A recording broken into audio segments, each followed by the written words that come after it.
how I love you and how I need you. How beautiful your grace, how you love me, oh, how you treat me, how beautiful, oh, how I love you, how I need you, how beautiful your grace, how you love me, how you treat me, how beautiful your grace, oh.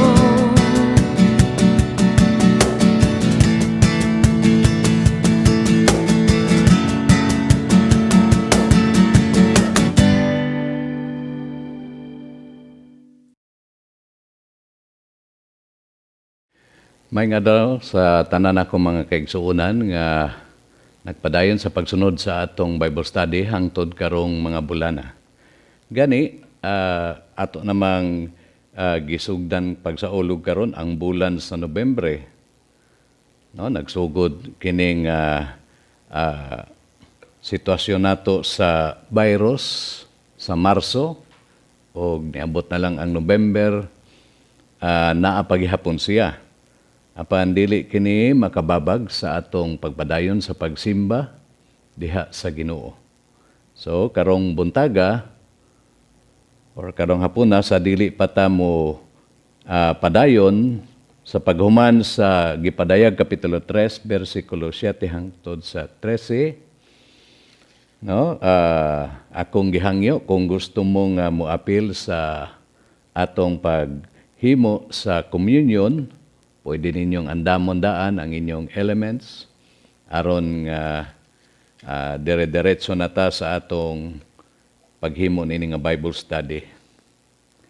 So karon sa atong pagsugod magampo ta. Amahan nga langit nun, salamat kaayo sa lain na sab nga panahon nga imong gihatag kanamo. Nagpasalamat kami sa kusog ug bisan pa sa imong proteksyon nga imong gihatag kanamong tanan. Nagampo ako nga sa among pagsugod sa imong mensahe nga imong gihatag kanamo sa gipadayag kapitulo 3. Nagampo ako nga ang imong balang espiritu maoy maggiya kanako ug mausay mo pasabot sa akong mga kaigsuonan nga karon nagtanaw nini nga mensahe sa ilang tagsa ka panimalay. Salamat sa imong presensya karong adlaw ug kining tanan among giampo sa ngalan ni Jesus. Amen. Sa miaging Domingo ato nang gisugdan ang kapitulo 3 bersikulo 7 og kini mao nga ika-6 nga simbahan nga gisudatan ni Ginoong Hesus, ang simbahan nga tuwa didto sa siyudad sa Philadelphia. So ako namang gipasabot ninyo nga kining siyudad sa Philadelphia ang buti pasabot niini nga mao kini siyudad sa gugmang inigsuon, no, brotherly love. Kay ang nagsugod niini nga syudad ang hari niadtong panahon na tungod sa iyahang ka-close sa iyahang igsuon, sumana nga ginganlan niya ni nga syudad para dili gyud malimtan ang ilang paghinigugma ay isip mga igsuon. So dinhi dili ta makakita og adunay apan kini nga simbahan kundi nakita ni Ginoong Hesus nga unsa sila ka maligdom sa ilang pagsunod. Gani usa siyang gisgutan dinhi maong siya nag-abre og portahan nga walay makasira niini. Sa ako na pong gipasabot ninyo nga dinhi gipakita ni Ginoong Hesus nga bisan sa buhaton sa mga Kristohanon o sa mga simbahan, kung maghimo ba sila og pagpangwali sa ubang lugar, kung aduna ba sila giplano nga pagahimuon, kung mamati lang yun sila or mamati lang yun ta sa balaang espiritu, Adunay mga panahon nga nindot kay nga atong plano pero wala pa ni abrihi ang oportunidad. So dinhi ningon si Ginoong Hesus nga kung siya gani ang moabre sa labi na sa pagwali sa mayong balita niya ng lugaraha, bisan og unsay buhaton sa mukontra kanato igsuon, dili gyud sila makasira sa pultahan. Tungod kay ang Ginoo man po'y moabre sa pultahan sa mga kasing-kasing sa tao. So karon usapod dinhi sa highlight maong dinhi sa bersikulo 8 nga nakita ni Ginoong Hesus ang kining simbahana jutay o gahom. Ang pasabot ni ini nga wala sila magsalig sa ilang kaugalingon kusog o sa ilang resources tungod kay kini nga simbahan dili kay ni matawag nga influential sa maong dapita. Pero tungod kay ang ilang gisaligan mao naman ang kusog nga gikan sa Ginoo, so sama sa giingon ni Pablo sa Corinto nga maghinambog na lang siya sa iyang mga kaluyahon tungod kay kung luya siya diha na hinuon nga kusgan siya pag-ayo tungod kay iyang gigamit nga kusog mao naman ang kusog nga gikan sa Ginoo.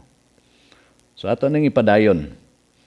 Tungod kay bisan sa mga pagpanglutos no sa verse 9 sa pagpanglutos sa mga Hudiyo nga gitawag nilang ilang kaugalingon nga anak sa Dios, pero ningon si Ginoong Hesus nga grupo o pundok dahil sila ni Satanas, tungod kay kini sila nga mga Hudiyo, influential kaayo, gigamit ang ilang kaugalingong kusog o ang ilang salapi, maong ilang gilutos pag-ayo. Pero niingon gud dinhi si Ginoong Hesus nga iyang ipakita nga ang ilang pagbarog o pagsunod ni Ginoong Hesus maoy tinuod nga dalan paingon sa Ginoo. Manang ningon siya dinhi nga siya ang magpakita kanila nga sila sakto sa ilang gisunod o gibarugan. So ang atong nakita nga ato nang naisgutan maong ang Ginoo mao'y naghatag kanilag oportunidad sa pagwali. So bisan og unsay buhaton sa naglutos kanila, di gud sila mapakgang. Ikaduha, ato na pong nakita dinhi nga ang ilang gisaligan mao lang gyud ang kusog nga gikan sa Ginoo kay gamay ra gyud kaayo ang ilang kusog sa ilang kaugalingong kapasidad. Ug unya ato pong nakita nga sila nagmaligdom sa ilang pagsunod diha sa Ginoo. Kay bisan pagani sa mga pagpanglutos, wala nila gilimod ang ilang pagsunod kang Hesus. So unsa may saad ni Ginoong Hesus kanila sa ilang pagpadayon sa pagsunod kaniya? So dinhi nata sa bersikulo 10 hangtod sa 13 ato ning humanon. So dinhi sa bersikulo 10 ang saad ni Ginoong Hesus mao nga tungod kay gituman mo man ang akong sugo nga magpailob ka, ilikay ko ikaw sa mga kalisdanan nga moabot sa kalibutan aron pagsulay sa tanang mga tao. So unsa man ang gisaad dinhi ni Ginoong Hesus. So niingon siya nga tungod kay nagpailob sila nga bisan sa kagrabe na sa ilang nagihan nga mga pagsulay sa kinabuhi, wala gyud sila magpaling-paling sa pagsunod ni Ginoong Hesus, sumana nga ni saad si Ginoong Hesus dinhi ningon siya nga ilikay ko ikaw sa mga kalisdanan. So kung atong tanawon ang atong kaugalingong pagsunod diha ni Ginoong Hesus, ato gyud makita nga wala gyud ta makalikay sa mga kalisdanan. Pero atong sabton nga kini nga kalisdanan dili ni katong atong eksperyensyahan sa matag adlaw kundili kini nga kalisdanan gidescribe dinhi nag-ingon nga kalisdanan nga moabot sa kalibutan aron pagsulay sa tanang mga tao. So kini nga mga pagsulay igsuon dili ni siya localized. No, kay kung imong tan-awon sa history sa Christianity, ang mga pagpanglutos naaraman mahimo sa mga pili nga lugar. Nga bisan tuod og grabe ang pagpanglutos, for example dito sa Jerusalem sa mga Kristohanon, apan sa ubang lugar sa Europa niadtong panahon no, aduna sila'y kagawasan sa pagsimba. apan hining panahon na igsuon, bisan og asa ang mga Kristohanon moadto, makaatubang gid niini nga pagsulay tungod kay mahitabo kini sa tibuok kalibutan. Og sa akong nasabtan niini sa pagtuon, ang gihisgutan din ni Ginoong Hesus mao ang gitawag natong Great Tribulation period o ang tumang kagrabe nga kaning kaguol mga pagsulay nga wala pagyod mahitabo sukad sa tibuok kalibutan. So mao ni ang iyang saad nga iyang ilikay sila sa pagsulay, take note ha, sa tanang mga tao. So mana nga unsaon man ang pangutana karon igsoon, unsaon man paglikay ni Ginoong Hesus sa mga Kristohanon niining klase nga kalisdanan nga mahitabo sa tibuok kalibutan. Palihog kog abre sa inyong Biblia sa 1 Tesalonica Kapitulo 4, versikulo 13 hangtod sa 18. Kay maghisgot kita kabahin sa pagsakgaw sa simbahan. So, unang Tesalonica Kapitulo 4, versikulo 13 hangtod sa 18. No, ako lang basahon, naging dinhi. Mga igsoon, bot kami nga masayod kamo sa kamatuuran, mahitungod ni adtong nangamatay na, aron dili kamo maguol sama sa mga tao nga walay paglaom. Kay kita nagtuo nga si Hesus namatay og nabanhaw. Busa tungod kang Hesus, banhawon og dadon sa Dios uban kaniya kadtong nangamatay nga nagtuo kang Hesus. Ang pagtulunan sa Ginoo nga gitudlo namo kaninyo mao kini. Kita nga buhi pa inigbalik sa Ginoo, dili mag-una ni adtong nangamatay na. Unya mabati ang singgit sa pagmando ug ang tingog sa arkanghel, ingon man ang lanog sa trompeta sa Dios ug mukunsad ang Ginoo gikan sa langit. Maoy unang mabanhaw kadtong nangamatay nga nagtuo kang Kristo. Unya kita nga buhi pa ni adtong adlaw, bayawon uban kanila didto sa mga panganod aron pagsugat sa Ginoo. O kita unya uban na kanunay sa Ginoo. Busa pagdasigay kamo tungod ni ining paglauma. Take note no sa verse 18 nagingon dinhi si Pablo nga pagdasigay kamo tungod ni ining paglauma. So unsa may gisgutan dinhi no ang address nga problema o pangutana ni Pablo mao nga adunay pipila sa mga taga Tesalonica nga nangutana nga unsa man tong unsay mahitabo sa ilang mga mahal sa kinabuhi nga namatay na pag-una. Sa dihang mobalik si Ginoong Hesus, mabilin ba sila og ang mga buhi ray madala? So mana nga dinhi niingon siya sa bersikulo 13 nga dili kita maguol sama sa mga tao nga wala makaila kang Kristo tungod kay wala sila'y paglaom. Kundili sa bersikulo 14, nag-iyon dinhi nga nagtuo kita nga si Jesus namatay og mabanhaw, so mauna nga aduna usay pagkabanhaw, bisan pa sa atong mga mahal sa kinabuhi, banhawon sila aron dadon sila ngadto sa iyang gingharian. So unsaon man ni pagkahitabo. So manang dinhi sa bersikulo 15 iyang giklaro dinhi nga kita nga buhi pa inigbalik sa Ginoo dili mag-una ni adtong nangamatay na. So iyang giklaro dinhi nga dili mag-una ang mga buhi kundili magdungan. Unsa may mahitabo niini? Nagiyon dinhi sa 17 nga unya kita nga buhi pa niadtong adlaw, bayawon uban kanila. So giklaro din ni Paul nga magdungan, pagbayaw, no, pagsaka paingon sa kapanganuran tungod kay niining panahon na ang Ginoo didto ra man naghulat kanato sa kapanganuran. So ang mahitabo mo ni siya nga pagtingog sa trompeta kay mao man ang sa 16 nagiyon dinhi nga ang Ginoo magpadala og usa ka arkanghel ug unya patingugon niya ang trompeta sa Dios ug inigtingog niini madunggan sa tanang mga Kristohanon buhi man o patay. So mana nga unsay mahitabo sa mga patay nag-ingon dinhi pagtingog nga sila mabanhaw. Og sa diha nga mabanhaw sila, giklaro gud dinhi nga ang buhi og patay mabanhaw ang mga patay samtang ang buhi unsa may mahitabo. So moadto niya ta sa 1 Korinto kapitulo 15 para inyong masabtan. So dinhi ang sa dili pa magsugod ang tumang kasakit sa tibok kalibutan nga gitawag nato Great Tribulation period, mahitabo ang pagsakgaw tungod kay gusto sa Ginoo nga samtang nagkaguluyang ang tibok kalibutan niining panahon na ikaw ug ako igsuon dalhon sa Ginoo sulod sa 7 ka tuig didto sa iyang gingharian nga mao ang langit. Ug unsa may mahitabo pagkahuman niya sa 7 ka tuig nga tumang kasakit sa tibok kalibutan, mubalik si Ginoong Hesus aron pagmando sa tibok kalibutan sulod sa 1,000 ka tuig. Managitawag natog the millennial reign of Christ.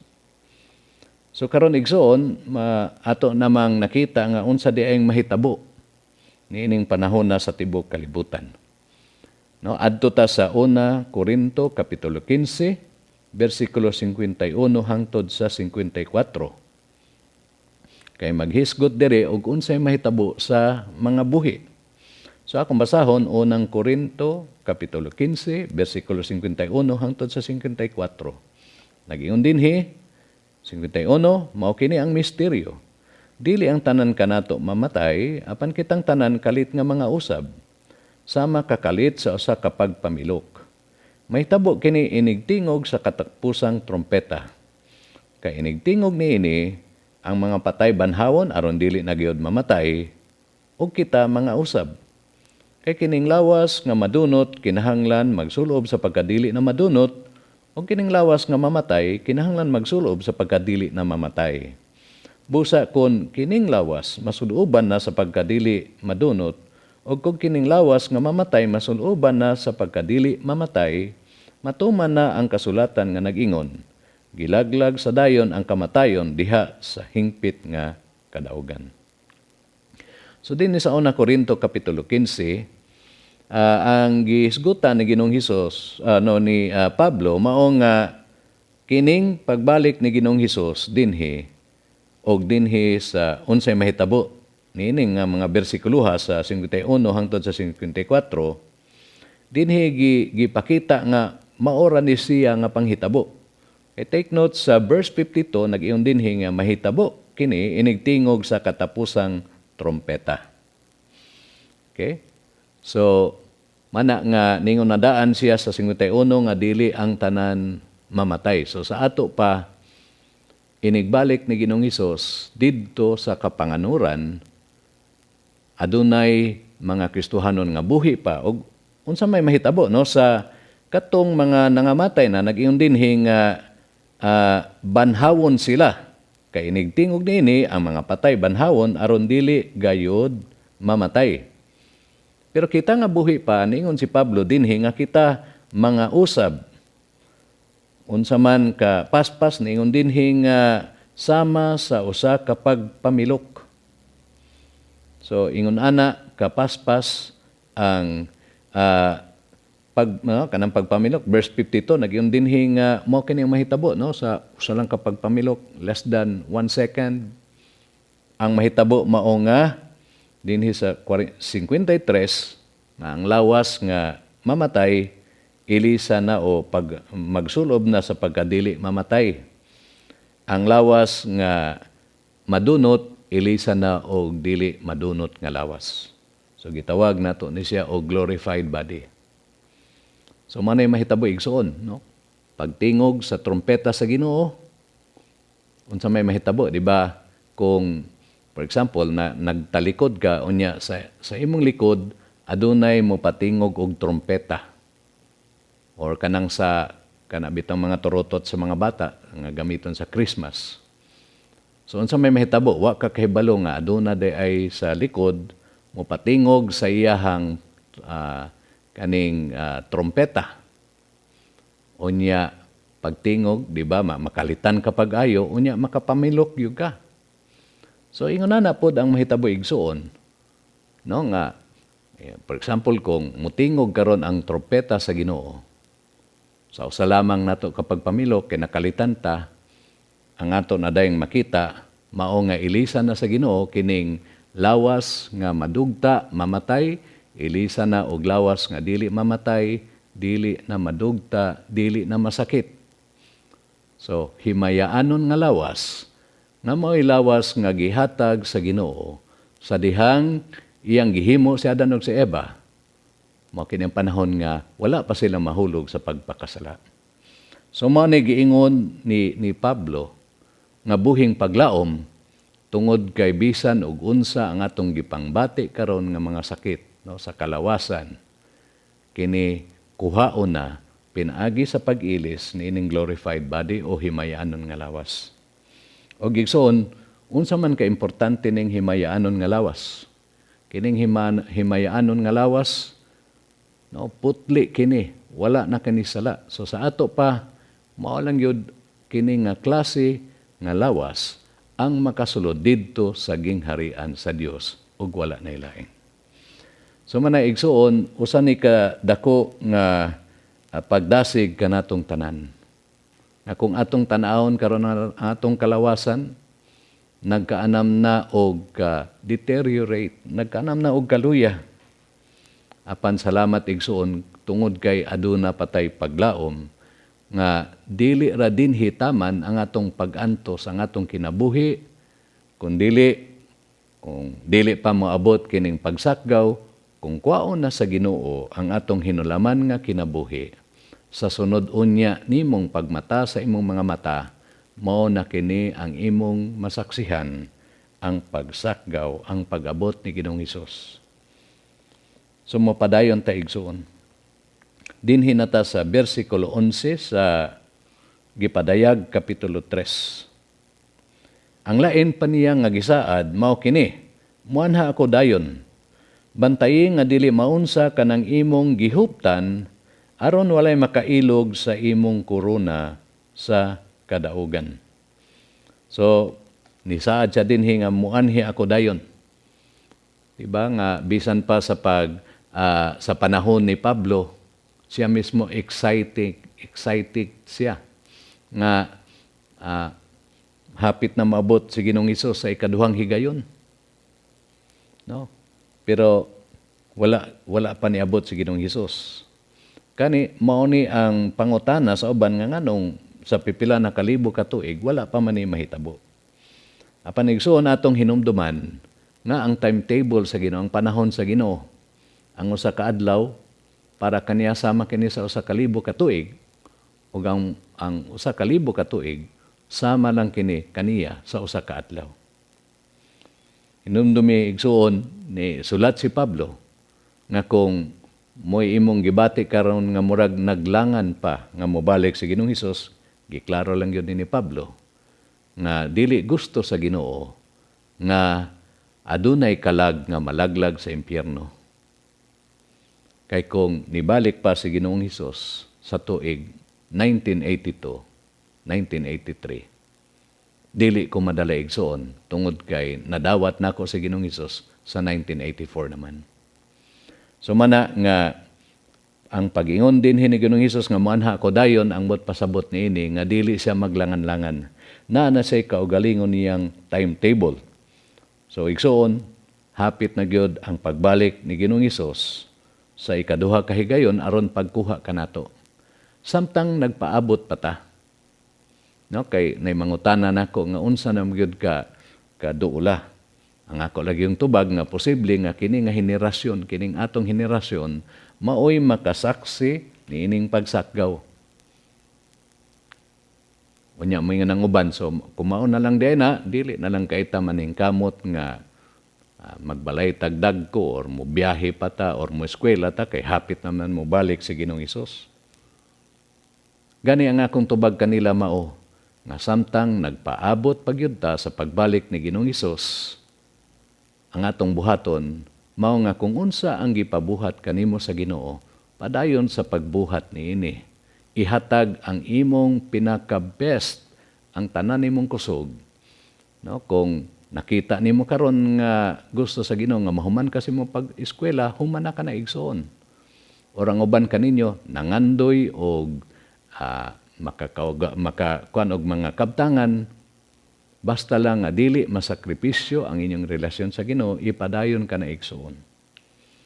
Kami usab no sa Calvary Chapel Amlan, ang among gihimo mao nga bisan tuod og hapit na mobalik si Ginoong Hesus, pero nangandoy pagyud mi og among kaugalingong yuta o kaugalingong building. Kay para ma-maximize gyud namo ang panahon nga daghan pagyud mig mahimo sa pagkabig sa mga kalag nga naan didtong dapita. Hinumdumi igsoon, hapit na mobalik si Ginoong Hesus og ang atong buhaton nagingon dinhi bantay nga dili maunsa kanang imong gihuptan aron walay makailog sa imong korona sa kadaugan. Sa ambot pasabot ni igsoon nga isip sa kakristohanon, atong gamiton ang atong kusog, ang atong panahon sa pagbuhat sa mga butang nga kabubuton sa Ginoo ug makahatag sa himaya sa iyang ngalan. Dinhi ang gisgutan, dili mailog ang imong korona sa kaluwasan kundi korona sa kadaugan. Kay gisaad naman yun na ni Ginoong Hesus nga sa iyang pagbalik aduna usab siya reward, aduna siya gasa pahalipay sa mga Kristohanon nga nagkugi gayod sa pagbuhat sa mga butang nga iyang gipahimo. So dili kani kabahin sa korona sa kaluwasan, kundi kabahin kini sa kadaugan, sa awarding unya. Kani ningon si Ginoong Hesus sa iyang mga tinunan, nga bisan og muhatag ka og usa ka basong tubig ngadto sa imong isig ka tawo, dili ka na hikalimtan sa Ginoo. Ambot ipasabot ni igsuon nga ang tanang mga butang nga imong nahimo nga nakahatag kinig kahimayaan sa ngalan sa Dios, mga maayong butang sa imong pagtabang sa imong isig ka tawo, sa imong pagsakripisyo, sa imong kaugalingong panahon aron nga mamati ka sa problema sa uban, motabang ka sa ilang panginahanglanon, dili ka na kalimtan sa Ginoo. Og sa bersikulo 12, ang dugang niyang saad mao kini: ang makadaog himuon kong haligi sa templo sa akong Dios ug magpabilin gayod siya niini. Isulat ko diha kaniya ang ngalan sa akong Dios ug ang ngalan sa siyudad sa akong Dios nga mao ang bagong Jerusalem nga manaog sa langit gikan sa akong Dios. Isulat usab kaniya ang bag-o kong ngalan. So unsa maning gisaad dinhi ni Ginoong Hesus? Na atong sabton kini pinaagi sa ilang konteksto, sa ilang history. Kay ang mga templo manggod didto sa ilang panahon, nga bisan og kining syudad sa Philadelphia magsigi og kusog og linog, daghan ang mga naguba nga templo pero magpabilin gayod ang dagko kayong haligi. So ilang nang nabatasan dito nga kung kinsa tong ilang pasidunggan, ilang ibutang ang ngalan dito sa haligi isip paghinumdom kung unsa ang gibuhat nining tawhana. So sa pag-ingon dinhi nga himuong haligi sa templo sa Dios, ambot pasabot niini igsuon nga ang mga Kristohanon iyang gisaaran nga kamo mahimuon na kong pundasyon, dili kamo malimtan tungod kay nalista na ang inyong ngalan sa libro sa kinabuhi, na natapot na ang inyong ngalan sa templo sa Dios. Unya ningon pagod siya nga isulat ang ngalan sa siyudad sa Dios. So makita nimo dinhi nga aduna kanay ngalan isip simbolo nga ang Dios na nag-iya kanimo. Aduna kanay ngalan sa siyudad. So sa ato pa aduna kanay luna, kaugalingong luna o reservation nga giandam sa Dios sa iyang siyudad nga gitawag niya og bagong Jerusalem. So asa man ni ang gingharian sa Dios nga mao ang langit. So kung imong makita ang bersikulo 12, labi na sa ilang konteksto, ang buti pasabot niini nga dili gyud malimtan sa Ginoo ang pagpasidungog niya sa mga Kristohanon nga mibarog sa ilang pagtuo.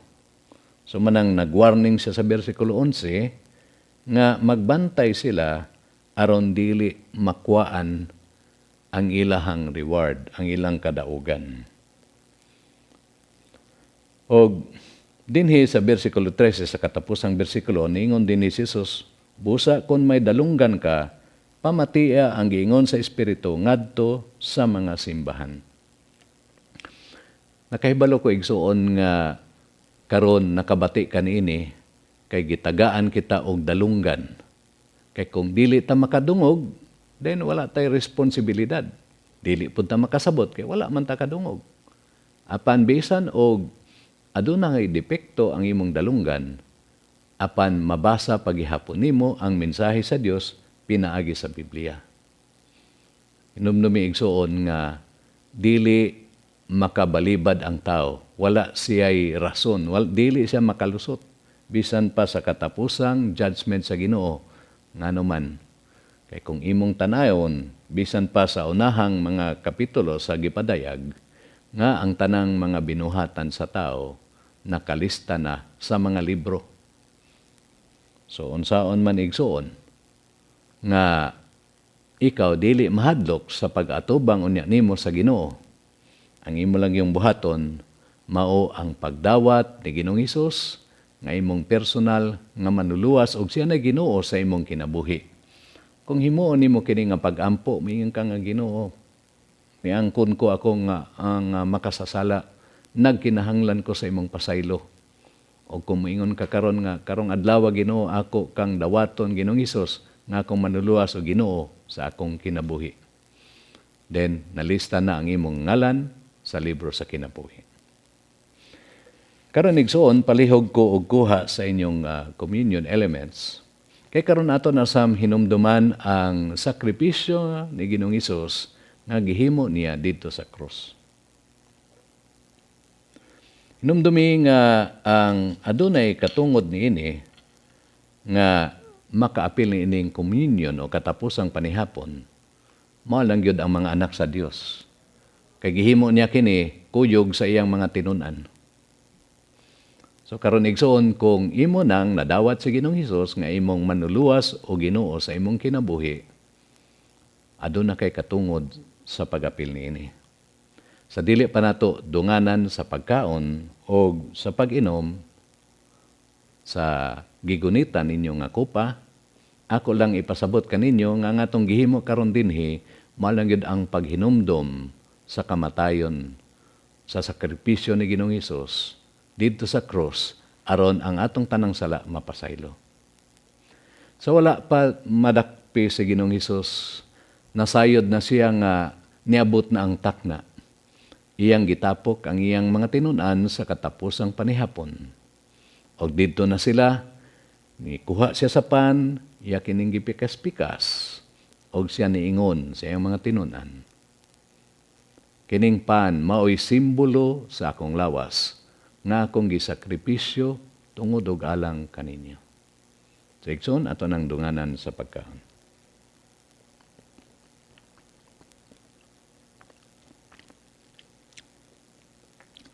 Sa samang paagi, nikuha siya sa kopa, nagpasalamat, ug niingon siya sa mga tinunan. Kining kopa, kining bino, may simbolo sa akong dugo nga akong isakripisyo aron ang tanang sala mapasaylo. So igsuon sa atong pag-inom niini, atong gituhuan nga ang dugo lang gyud ni Ginoong Hesus mao'y nakabayad sa atong tanang mga sala. Atong dunganan sa pag-inom. Magampo ta. Amahan nga langit nun, salamat kaayo sa panahon nga imong gihatag kanamo. Salamat sa pagpahinumdom. Abisan tuodong nagka-anam na og kagrabe ang mga pagsulay nga among giatubang nining kalibutana sa mga natural nga mga kalamidad, sa pagbag-o sa panahon, og bisan pa sa kusog nga pagpanglutos sa among pagtuo diha kanimo. Nagampo ako nga bisan sa among pagsira karon sa among Bible study, nga padayon ka nga muhatag sa imong panalipod bisan pa sa tanang sakit, labi na nining virus. Og Lord, ikaw ang maghatag kanong kaalam ug kusog, samtang magpadayon kami sa pagbuhat sa mga butang subay sa imong kabubuton. Nagpasalamat kami nga hapit na ang imong pagbalik sa ikaduhang higayon. Kining tanan namong giampo sa ngalan ni Jesus. Amen. Amen.